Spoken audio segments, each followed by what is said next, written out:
Miss Poor has three distinct problems. The first one is that of a bacterial overgrowth. The second one is a pyloric ulcer in the pyloric sphincter. And the third problem is a gastric type of diverticulitis in the intestines. The problem that you run into is that the repair for this type of problem would be surgical intervention. With Miss Poor's age and her health issues, that was not an option for her. Basically, Miss Poor lost over 75 pounds within the first 6 months of this problem being developed or diagnosed.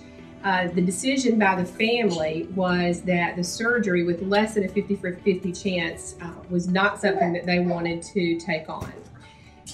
The plan and the goal was to try to devise a way to be able to keep Miss Poor at home with some assistance and get her into a health status so that if surgery became an option, we could work that out. We discussed several options with the physicians, including that of a PEG tube. The PEG tube is a very permanent type of procedure, which would have been a great alternative for her nutrition, but the problem was the PEG tube did not bypass the gastric bacterial overgrowth.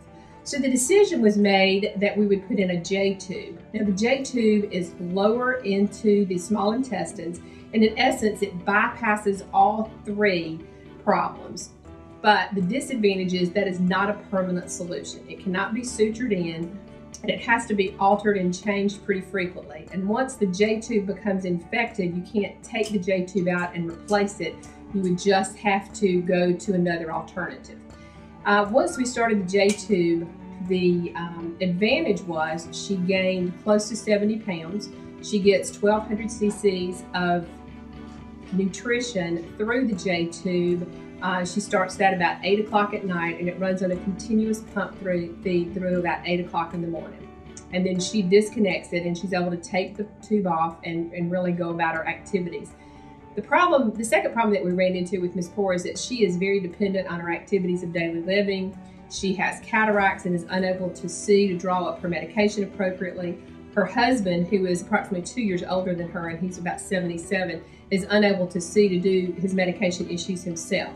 So the decision was made by utilizing their family members and having a nurse come in at least 3 times a week to monitor those medications. We were able to draw the medicines up, and they're on numerous. It totals about 23 medications that are drawn up on a daily basis.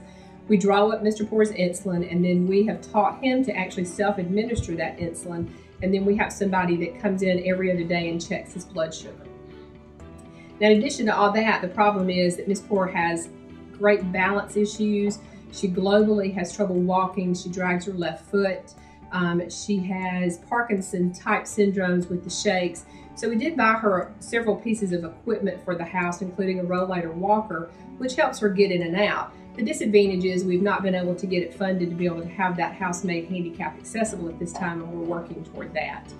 But Miss Poor does get physical therapy. She does have assistance with her activities of daily living. She's unable to get in and out of the tub by herself. She does have, here again, someone to draw up her medications. And what the family did was, we have the advantage of having some family members that were willing to help. And so every day, one family member comes over and makes sure that she's had her ADLs, her bath. They make sure that she has had her meals cooked and prepared. And then they make sure they check her tube, and they've been trained by a registered nurse that comes in at least twice a week. And then we have somebody that comes in and monitors the pump on a monthly basis. In addition to all this, we do have physical therapy that comes in 3 times a week to assist her with her ambulation needs, because she does, here again, have a lot of problems with walking, with stumbling, and with falling.